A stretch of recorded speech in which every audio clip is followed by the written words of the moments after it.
Blue's super ashy because he's so thirsty. So help me make him some gummy juice.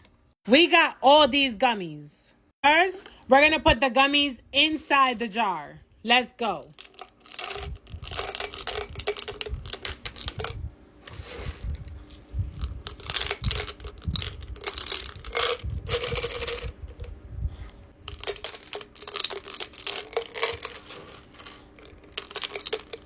All right, we got about half gummies on each jar.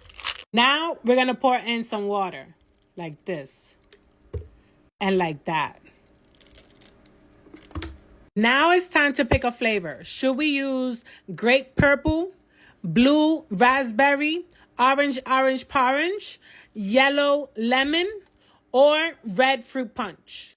Let me know which 2 flavors I should go with. Put it in the comments and come back for part 2.